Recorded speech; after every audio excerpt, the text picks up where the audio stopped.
दोस्तों एक बार फिर से आपके अपने यूट्यूब चैनल डीएलएड नॉलेज में स्वागत है। हम इस वीडियो में डीएलएड सेकेंड सेमेस्टर के सेकेंड प्रश्न पत्र प्रारंभिक शिक्षा के नवीन प्रयास से 50 इंपोर्टेंट क्वेश्चन लेकर आए हुए हैं जो परीक्षा के दृष्टिकोण से बहुत ही आवश्यक है। चले चलते हैं पहले क्वेश्चन की तरफ। हमारा पहला क्वेश्चन है कि राज्य को 6 से 14 वर्ष के सभी बच्चों को निःशुल्क और अनिवार्य शिक्षा का अधिकार भारतीय संविधान के किस अनुच्छेद से प्राप्त होता है, जिसका जो सही जवाब हो जाएगा ऑप्शन नंबर 100 अनुच्छेद 21A।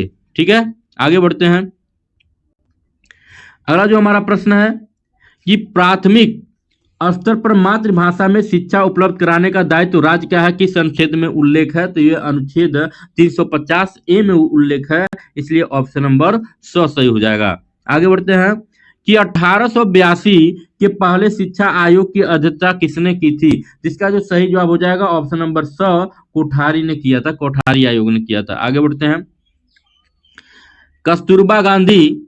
कस्तूरबा गांधी विद्यालय योजना का क्षेत्र है, तो ऑप्शन नंबर 100 ये जो है ग्रामीण योजना का क्षेत्र है। आगे बढ़ते हैं। सभी को शिक्षा उपलब्ध कराने से संबंधित है, तो ऑप्शन नंबर 2 ये सभी हो जाएंगे, इसलिए ऑप्शन नंबर 2 सही हो जाएगा। आगे बढ़ते हैं। बीईपी क्या है, बीईपी क्या है, तो बेसिक शिक्षा परियोजना, ऑप्शन नंबर ओ सही हो जाएगा। याद रखिए बीईपी का मतलब होता है बेसिक शिक्षा परियोजना। आगे बढ़ते हैं। मध्याह्न भोजन योजना का उद्देश्य क्या है, तो ये सभी उद्देश्य होते हैं, इसलिए ऑप्शन नंबर 2 सही हो जाएगा। आगे बढ़ते हैं कि भारत सरकार ने सन 1992 में संशोधित कार्यान्वयन कार्यक्रम को कितने खंडों में बांटा है, जिसका जो सही जवाब हो जाएगा वो ऑप्शन नंबर 2 हो जाएगा, 23 खंडों में बांटा है। ठीक है, आगे बढ़ते हैं कि ऑपरेशन ब्लैक बोर्ड योजना का सुझाव दिया था, तो ऑपरेशन ब्लैक बोर्ड एग्जाम में लिखने के लिए भी आता है, इंपोर्टेंट क्वेश्चन भी है, ये बहुत इंपोर्टेंट क्वेश्चन है, जिसका सुझाव राष्ट्रीय शिक्षा नीति ने 1986 में दिया था। ठीक है, याद रखिएगा ऑप्शन नंबर 100। आगे बढ़ते हैं कि NPIGL में किस कक्षा की अपवंचित लड़कियों के अध्ययन कराने का प्रावधान है, तो इसका जो सही जवाब हो जाएगा ऑप्शन नंबर 100 3 से 5। आगे बढ़ते हैं। जनशाला कार्यक्रम के अंतर्गत कौन सी संस्थाएं वित्तीय सहायता प्राप्त कर रही हैं, जिसका जो सही जवाब हो जाएगा ऑप्शन नंबर 100 यूनिसेफ संस्था। ठीक है, आगे बढ़ते हैं कि राष्ट्रीय शिक्षा नीति के अनुसार संपूर्ण भारत में निम्नलिखित शैक्षिक संरचना को अपनाए जाने का सुझाव दिया था, तो ऑप्शन नंबर 2 इसका सही जवाब हो जाए 10+2+3।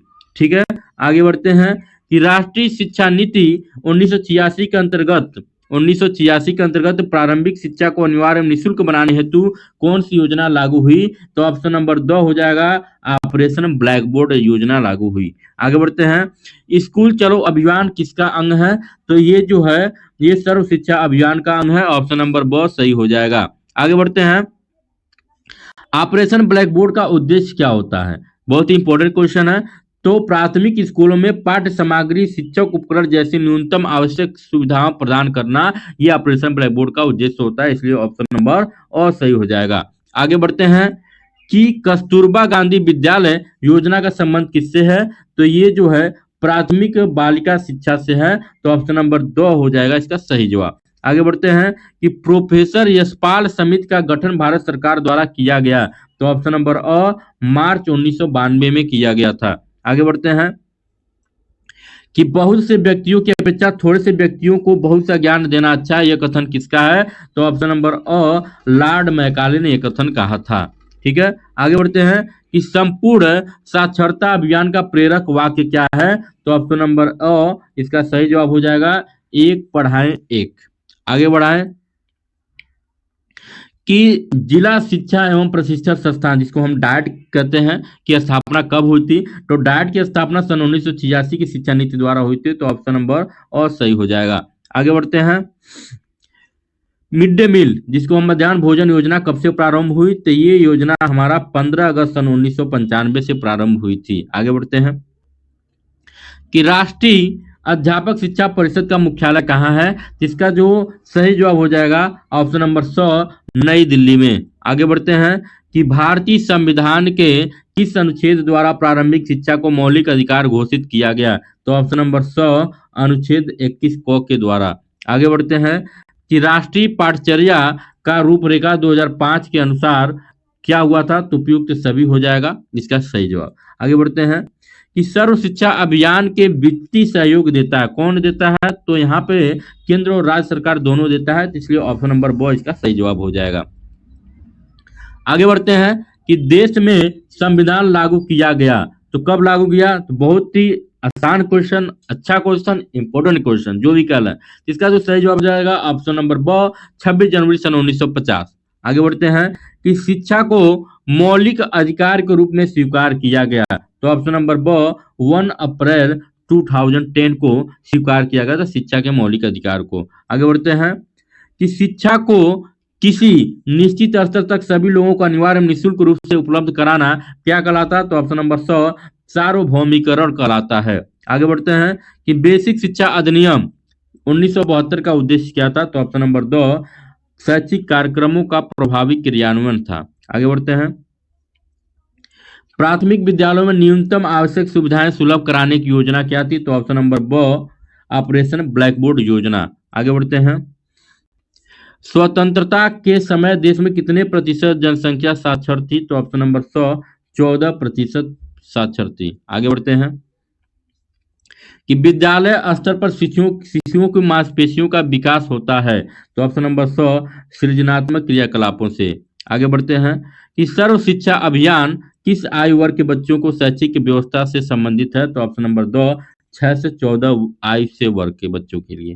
आगे बढ़ते हैं कस्तूरबा गांधी बालिका विद्यालय योजना किस वर्ग की बालिकाओं में साक्षरता की स्थिति बेहतर बनाने के लिए है? इसका जो सही जवाब हो जाएगा ऑप्शन नंबर 2 उपयोग सभी के लिए हो जाएगा ये, ठीक ना, चाहे वो अल्पसंख्यक हो, चाहे पिछड़े वर्ग हो, चाहे अनुसूचित जनजाति हो या फिर अनुसूचित हो। ठीक है, आगे बढ़ते हैं कि सर्व शिक्षा अभियान के अंतर्गत संचालित होने वाले कार्यक्रम के लिए वित्तीय सहायता कौन देता है? तो इसका जो सही जवाब हो जाएगा वो राज्य सरकार और केंद्र सरकार दोनों देती है, इसलिए ऑप्शन नंबर स सही हो जाएगा। आगे बढ़ते हैं कि कितने अंतराल के उपरांत पाठचर्या के पुनर्विकास एवं समीक्षा का प्रावधान है? तो ऑप्शन नंबर अ हो जाएगा 5 वर्ष बाद। आगे बढ़ते हैं कि महात्मा गांधी ने बुनियादी तालीम या बेसिक शिक्षा का प्रस्ताव रखा था, तो ऑप्शन नंबर ब सन 1937 में रखा था। ठीक है, आगे बढ़ते हैं माध्यमिक शिक्षा आयोग के अध्यक्ष कौन थे? तो ऑप्शन नंबर अ डॉक्टर लक्ष्मण स्वामी मुलादियर थे, ठीक ना, मुदालियर। आगे बढ़ते हैं कि निम्नलिखित में से किस स्तर के विद्यालय से बच्चों को स्वतंत्र रूप से विकसित करने का अवसर दिए जाने चाहिए? जिसका जो सही जवाब हो जाएगा ऑप्शन नंबर द पूर्व प्राथमिक विद्यालय के बच्चों को। ठीक है, आगे बढ़ते हैं हास्य की समस्या से आशय क्या है? जिसका मतलब होता है कि बीच में ही विद्यालय छोड़कर बच्चे को चले जाना हास्य की समस्या कहते हैं, तो ये हो जाएगा ऑप्शन नंबर 100 इसका सही जवाब। आगे बढ़ते हैं कि पटेल एक्ट संबंधित है, किससे संबंधित है? तो ये जो है प्राथमिक शिक्षा में गुणात्मक परिणात्मक वृद्धि से संबंधित है, इसलिए ऑप्शन नंबर 100 सही हो जाएगा। आगे बढ़ते हैं कि राष्ट्रीय पटचर्या का रूपरेखा NCF 2005 के अनुसार मार्गदर्शक सिद्धांत में निहित है, तो ऑप्शन नंबर अ पाठचर्या का संवर्धन पाठ्य पुस्तक पर केंद्रित करना, इसलिए ऑप्शन नंबर अ इसका सही जवाब हो जाएगा। ठीक है, आगे बढ़ते हैं गोखले विधेयक प्रस्तुत किया गया था, कब प्रस्तुत किया गया था? तो इसका जो सही जवाब हो जाएगा ऑप्शन नंबर 16 मार्च सन 1911 को प्रस्तुत किया गया था। हंटर कमीशन के समक्ष प्राथमिक शिक्षा को अनिवार्य और निःशुल्क करने का प्रस्ताव रखा, किसने रखा था? तो दादा भाई नौरोजी ने रखा था, तो ऑप्शन नंबर अ सही जवाब हो जाएगा। आगे बढ़ते हैं कि प्राचार्य पाश्चात्यवाद विवाद का जन्म कब हुआ? तो ये जन्म हुआ था ऑप्शन नंबर ब 1813 के आज्ञा पत्र से इसका विवाद का जन्म हुआ था। शिक्षा आयोग सन 1964 से 66 के अध्यक्ष कौन थे? तो ऑप्शन नंबर 100 इसका सही जवाब हो जाएगा श्री DS कोठारी थे। ठीक है, आगे बढ़ते हैं कि राष्ट्रीय बाल श्रम परियोजना के संचालित की गई, तो ऑप्शन नंबर ब 9वीं पंचवर्षीय योजना में। आगे बढ़ते हैं कि उत्तर प्रदेश के समस्त जिलों में स्कूल चलो अभियान शुरू किया, कब शुरू किया गया था? सन 2004 में, याद रखिएगा ऑप्शन नंबर 2 सही हो जाएगा। आगे बढ़ते हैं कि राष्ट्रीय साक्षरता मिशन की स्थापना के बाद सर्वप्रथम संपूर्ण साक्षरता अभियान की घोषणा की गई थी, तो ऑप्शन नंबर अ केरल राज्य में की गई थी। अगला जो हमारा प्रश्न है कि पूर्व प्राथमिक शिक्षा संबंधित है, तो ये जो संबंधित है वह 3 से 6 वर्ष के बच्चों के लिए संबंधित है, इसलिए ऑप्शन नंबर ब सही हो जाएगा। आज का वीडियो यहीं पे समाप्त होता है। मिलते हैं अगला वीडियो में, तब तक के लिए नमस्कार, जय हिंद।